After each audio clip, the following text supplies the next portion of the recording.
పిల్లలు పుట్టినప్పుడు జన్మపత్రిక రాయిస్తారు కదా.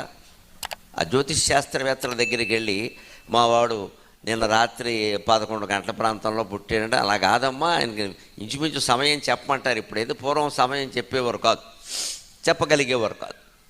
వీళ్ళే ఆ సమయాన్ని ఊహించి దాన్ని బట్టి జాతక చక్రం లెక్క కట్టారు. ఆ జాతక చక్రం జన్మపత్రిక రాయడానికి ముందు జ్యోతిష్ శాస్త్రవేత్తలు ఒక శ్లోకం రాస్తారు. దాంట్లో జాతకం చెప్పడంలో ఉండే ఉద్దేశం అది. జననీ జన్మ సౌఖ్యానాం వర్ధని కుల సంపదాం పదవీ పూర్వ పుణ్యానాం లిఖ్యతే జన్మపత్రిక.